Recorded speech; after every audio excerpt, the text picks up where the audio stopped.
Hi guys, how are you all? I hope you are doing good and making money in this market. Guys, आज की video में let's talk about the SEBI new rules. जो सेबी के new rule implement होने जा रहे हैं, पहले तो रूमर से हो रहे हैं नहीं हो रहे, अब फाइनल हो गया, सब कुछ फाइनल हो गया कि न्यू रूल्स इंप्लीमेंट होने जा रहे हैं, डेट्स भी फाइनल हो गए, कौन सा इंडेक्स हमारे पास आ रहा है वीकली के लिए, ये भी सब कुछ फाइनल हो गया. तो let's discuss about each and every rules in detail and how that rules are going to impact option buying. कि जब हम ऑप्शन बायर्स हैं उन पे क्या इम्पैक्ट आने वाला है उन रूल्स का डिटेल, क्योंकि बहुत ज्यादा कंफ्यूजन है कि सेबी रूल्स की वजह से what is going to impact on option buying. तो let's discuss each and every rule. एक एक रूल को डिस्कस करेंगे, उसको अच्छे से समझेंगे और देखेंगे कि हमें क्या कैपिटल रिक्वायरमेंट होगी, इसके बाद क्या हम ट्रेडिंग स्टाइल में हमारे क्या चेंज आएगा, क्या हम कर सकते हैं. तो we gonna understand each and everything in detail. तो इस वीडियो को एंड तक जरूर देखना अगर आप समझना चाहते हो कि सेबी के न्यू रूल से ऑप्शन बाइंग में क्या इम्पैक्ट आ रहा है. सबसे पहले स्टार्ट करते हैं रूल से. अभी सबके रूल हमें पता है कि total 6 rules are going to be implement, 1 2 3 4 6, जिसमें से 3 रूल वो 20 नवंबर से ही इम्प्लीमेंट हो जाएंगे विद इन अ 1 मंथ, एक महीने बाद. 1 rule will be on April 1st and 2 rules will be implemented on 1st February. तो हम एक एक रूल समझते हैं, फिर आपको समझ आ जाएगा कि क्या करना है आपको. सबसे पहले बात करते हैं the rule increase in option. सबसे पहला रूल जो है increase in option tail risk coverage on day on option expiry. इस रूल को समझते हैं. देखिए बेसिकली ये रूल है, ये ऑप्शन सेलर्स के लिए है, ऑप्शन बायर को इससे कोई फर्क नहीं पड़ेगा. मतलब हम बायर्स को इस रूल से कोई फर्क नहीं पड़ेगा. जो भी रोल इस रूल से फर्क पड़ेगा that will be for option seller. कि option seller have to they will raise the margin requirement option seller by 2% on expiry day. मतलब अगर आप ऑप्शन सेलर और ऑप्शन सेलिंग वाले दिन एक्सपायरी ट्रेडिंग करते हो, मतलब ऑप्शन सेलिंग करते हो एक्सपायरी वाले दिन, तो जितना भी आपकी मार्जिन रिक्वायरमेंट है उसका 2% एक्स्ट्रा मार्जिन देना पड़ेगा. मान लो अभी आपकी मार्जिन एक रिक्वायरमेंट है 100, आप 100 रुपीज की ऑप्शन सेल करते हो, आपको 2% एक्स्ट्रा देना पड़ेगा. मतलब आपको अब 102 रुपए चाहिए उस ऑप्शन को सेल करने के लिए. मतलब 2% एक्स्ट्रा मार्जिन आपकी रिक्वायरमेंट है on the day of expiry. बाकी दिन non expiry day if you are selling the for the option ₹100 you will need the 100 rupees to sell the option, but on the expiry date you need 2% extra, means you need 102 rupees to sell the same option. ठीक है, इससे option buyers के लिए कोई impact नहीं आ रहा, only sellers के लिए इंपैक्ट आ रहा है कि seller need a extra 2% margin to do the option selling on the day of expiry. अब आते हैं 2 मेजर रूल्स जिनसे हम बायर्स को बहुत ज्यादा फर्क पड़ने वाला है. Number 1 rule is rationalisation of index weekly derivative product. What is mean by rationalization of index derivative product is that कि now as you people know कि पहले हमारी क्या होती थी, as you people know Monday mid cap, Tuesday fin nifty, Wednesday bank nifty, Thursday nifty and Friday Sensex. Every day we used to have expiry. Now we will have only 2 expiry in a week.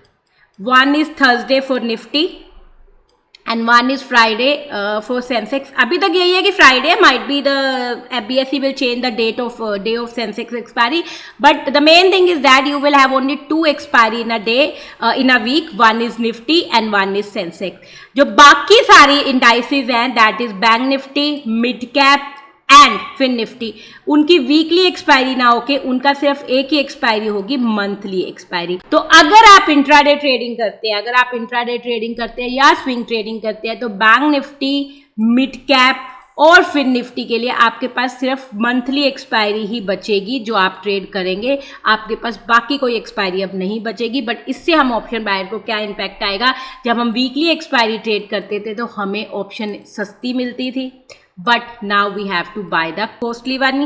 क्योंकि मैं आपको जैसे दिखा देती हूँ, ये है option chain, आप देख सकते हो, ये है बैंक निफ्टी का ऑप्शन चार्ट.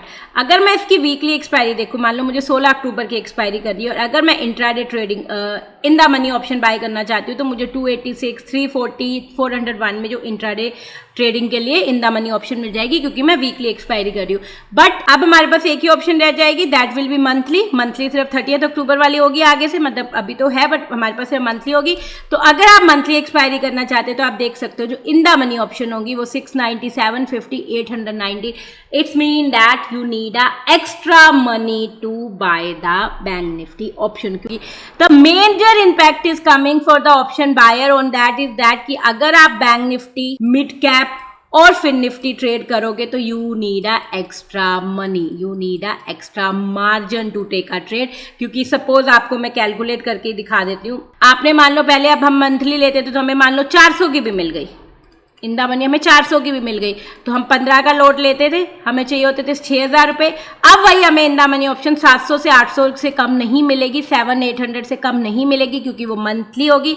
अगर हमें एक लॉट लेना है तो हमें चाहिए होंगे 12,000 रुपये। ये सोच लो कि ऑलमोस्ट डबल आपको पैसा रिक्वायरमेंट होगा अगर आप bank Nifty, fin Nifty, mid cap की इंट्राडे ट्रेडिंग करते हैं या स्विंग ट्रेडिंग करते हैं, जो भी आप करते हैं इन तीनों की swing trading.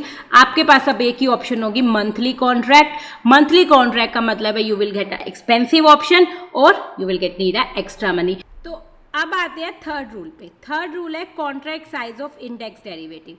What they mean by that कि अभी आपको पता होगा कि अभी जो हमारा निफ्टी का है 15 का 25 का कॉन्ट्रैक्ट साइज, वो एक लॉट हो जाएगा 60 का। बैंक निफ्टी का है 15, वो हो जाएगा 30, ठीक है। फिर निफ्टी का है 25, वो हो जाएगा 65। निफ्टी है 50-10, मिड कैप का है 50, वो हो जाएगा 115। मतलब हमारा जो कॉन्ट्रैक्ट साइज है, लॉट साइज पर लॉट इंक्रीज हो जाएगा। अब देखो उन लोगों को तो इम्पैक्ट आएगा जो एक लॉट से ट्रेड करते हैं। मान लो आपके पास 6,000 की कैपिटल है, आप निफ्टी की एक लॉट से ट्रेड करते हैं, तो आपके पास 25 है। अगर आप इन द मनी ऑप्शन भी बाय कर रहे हैं तो आपको चाहिए होती थी कैपिटल, मान लो इन द मनी ऑप्शन है 200 रुपये की, तो आपने भरी 25 रुपये की, आपको कैपिटल चाहिए 5,000। तो अगर आपके पास 6,000 की कैपिटल है फिर भी आप एक लॉट से ट्रेड कर सकते थे, क्योंकि इन the money option, nearest in the money, at the money option हमारी जाती थी 200 रुपये की, और 200 इंटू 15 होते थे 5,000। आप फिर भी ट्रेड कर सकते थे।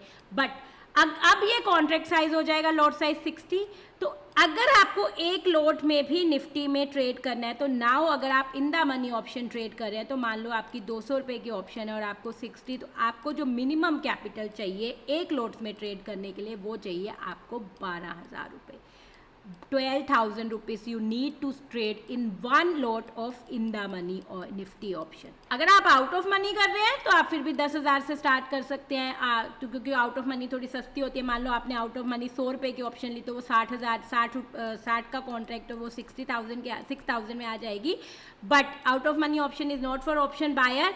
तो बट अगर आप एक ऑप्शन बायर और आप निफ्टी की ऑप्शन ट्रेड करना चाहते हैं तो आपको मिनिमम वन लोट के लिए 12 से 15,000 की कैपिटल चाहिए होगी अगर आप वन लोट ट्रेड करना चाहते हैं निफ्टी में। बैंक निफ्टी, मिड कैप और फिन निफ्टी में ये और इंक्रीज हो जाएगा, क्योंकि सबसे बड़ी बात क्या है बैंक निफ्टी की, जैसे मैंने आपको बताया, सिर्फ मंथली एक्सपायरी बची है। तो monthly expiry in the money मान लो आई 800 रुपये की, तो ठीक है, अब 800 रुपये की आई और आपका मिनिमम कॉन्ट्रैक्ट साइज हो गया 30। तो अब आपको बैंक निफ्टी की आपको ट्रेडिंग करनी है और आपको वन लॉट से ट्रेड करना है, तो मेरे अकॉर्डिंग आपको 24 से 25,000 की कैपिटल चाहिए होगी, 20 से 25,000 की कैपिटल चाहिए होगी। हो सकता है उससे ज़्यादा भी चाहिए हो, क्योंकि starting of the month bank Nifty की ऑप्शंस बहुत महंगी होंगी, और अगर उसका कॉन्ट्रैक्ट साइज 30 हो गया तो अगर आपको पास 800 या 900 की एक ऑप्शन हुई तो आप खुद देख सकते हैं कि आपको मान लो out in the money option लिया, आपको 800 या 900 रुपये में मिल रही है और आपको 30 का कॉन्ट्रैक्ट साइज है, तो आपको चाहिए टोटल 24,000। अगर आप 20 नवंबर के साथ बैंक निफ्टी की ऑप्शन करना चाहते हैं तो आपको 30,000 से 35,000 की कैपिटल चाहिए फॉर वन लॉट। अगर आप उससे ज़्यादा लोड करते हैं तो यू नीड अ इंक्रीज। और अगर आप बैंक निफ्टी की ऑप्शन करना चाहते हैं तो आपको 12 से 15,000 रुपये कैपिटल चाहिए फॉर वन लॉट, जिसमें लॉट साइज निफ्टी का हो जाएगा 60 और बैंक निफ्टी का हो जाएगा 30। अब देखो जो बड़े लॉट में ट्रेड करते हैं, जो अभी से 2, 3, 4, 5 ऐसे लॉट में ट्रेड करते थे, उनको कोई फर्क नहीं आएगा, क्योंकि अगर आप 3 लॉट में ट्रेड करते थे तो आपके पास 25 का आप 75 लेते थे, मतलब यू यूज टू बाय 75। आप क्या करोगे, एक लॉट खरीद लोगे, आपके पास तो क्वांटिटी फिर भी 60 रहेगी। तो जो बिग लॉट्स में ट्रेड करते थे, जो बड़े लॉट में ट्रेड करते थे, जो हाई क्वांटिटी में ट्रेड करते हैं, उनको कोई फर्क नहीं पड़ेगा। बट उन ऑप्शन बायर को बहुत फर्क पड़ेगा जो 5,000 से 6,000 की कैपिटल, छोटी कैपिटल से ट्रेड करते थे और एक लॉट से ट्रेड करते थे, उनको बहुत फर्क पड़ेगा। अब इन रूल 20 नवंबर के बाद अगर आप ऑप्शन बाइंग स्टार्ट करना चाहते हो तो मिनिमम आपको 30,000 की कैपिटल चाहिए अगर आप बैंक निफ्टी में ट्रेड करना चाहते हो। निफ्टी में ट्रेड करने के लिए 20,000 की कैपिटल तो आपको चाहिए अगर आप वन लॉट में ट्रेड कर रहे हो। उससे ज़्यादा लॉट इंक्रीज कर रहे हो तो you need extra capital. But अगर आप 5,000 और 6,000 वाले कैपिटल वाले बंदे हो तो you can't do that option buying now. हाँ, अगर आप बहुत दूर out of money option buy करते हो still you can do with 5 to 6,000 capital, but उससे कोई फायदा नहीं होता है, वो हमेशा नुकसान ही देके जाती है। अब आते हैं intraday monitoring position size limit. इसका भी कोई इतना इम्पैक्ट नहीं आएगा, इसको जब 1 अप्रैल को इम्प्लीमेंट होगी तब इसे समझेंगे। Removal of calendar spread treatment for expiry day, ये भी उन लोगों के लिए जो हेजिंग करते हैं कि आपने मान लो इस वीक की ऑप्शन बाय कर ली, नेक्स्ट वीक की ऑप्शन सेल कर दी, या इस वीक की ऑप्शन सेल कर दी, नेक्स्ट वीक की ऑप्शन बाय कर दी, हेज करने के लिए अपनी पोजीशन को। उन लोगों को अब हेज नहीं कर पाएंगे on the day of expiry day. But ये मुझे लगता है हम ऑप्शन बायर के लिए कोई इम्पैक्ट नहीं आएगा, क्योंकि हम ऑप्शन बायर कभी भी ऐसे वीकली कैलेंडर स्प्रेड मैं तो नहीं करती हूँ, अगर आप करते हो तो आपको इम्पैक्ट आएगा। But this rule is not gonna impact the option buyer at all. ये जो लास्ट रूल बचा है upfront collection of option premium for buyer, इसको लेके बहुत सारे लोगों में कंफ्यूजन थी कि इसका मतलब ये तो नहीं है कि हमें जैसे ऑप्शन सेलर को एक ऑप्शन सेल करने के लिए 1 लाख रुपए चाहिए होते हैं, एक्स्ट्रा मार्जिन चाहिए होता है, हम बायर्स को भी एक्स्ट्रा मार्जिन देना पड़ेगा। नहीं, ऐसा नहीं है। इसका मतलब ये है कि मैं आपको बता ही देती हूँ, दिखा यहाँ पे इन्होंने भी ICICI ने भी लिखा होगा, is implement rule that require broker to collect the full option premium upfront for the some broker allow trader to use leverage through the cover order which reduce the upfront cost for purchasing the option। इसका मतलब ये है कि कुछ broker, not all the broker, जैसे मेरा broker Zerodha है नहीं देता है, फिनविसिया नहीं देता है, some broker are giving a privilege to option buyer कि आप कवर ऑर्डर के through on the non expiry day आप एक्स्ट्रा मार्जिन यूज कर सकते हो। मतलब अगर आपके पास 100 रुपये हैं तो आप स्टिल 200 रुपये की ऑप्शन बाय कर सकते हो। 100 रुपये का आपको प्रीमियम एक मार्जिन बेनिफिट मिल रहा है, क्योंकि उनको पता है कि नॉन एक्सपायरी वाले दिन ऑप्शन प्रीमियम 0 नहीं होते, एक्सपायरी वाले दिन आपको एक्स्ट्रा मार्जिन बेनिफिट नहीं मिलता। बट अब 1 फरवरी से ये जो ब्रोकर है जो एक्स्ट्रा मार्जिन देते हैं, अपफ्रंट मार्जिन देते हैं, कलेक्शन देते हैं, वो बंद हो जाएगा। अगर आपको 100 रुपये की ऑप्शन खरीदनी है तो आपके अकाउंट में 100 रुपये होने चाहिए, तभी आप 100 रुपये की ऑप्शन खरीद पाओगे, आपको एक्स्ट्रा मार्जिन बेनिफिट नहीं मिलेगा। तो इससे वही लोगों को नुकसान होगा जो अपफ्रंट मार्जिन वाले ब्रोकर यूज कर रहे हैं, या जिनको ब्रोकर अपफ्रंट मार्जिन का उनको बेनिफिट दे रहे हैं कि उनको एक्स्ट्रा मार्जिन दे रहे हैं to do the option buying paying the premium. तो हमें कोई एक्स्ट्रा मार्जिन नहीं देना है। अगर आपको 1000 रुपये की ऑप्शन खरीदी है तो आपको 1000 रुपये देने हैं, आपको एक्स्ट्रा पैसे कुछ नहीं देने, बट 1000 रुपये की ऑप्शन में आपको 1000 रुपये ही पे करने हैं। तो दैट इज दिस। तो इससे इतना फर्क नहीं आ रहा।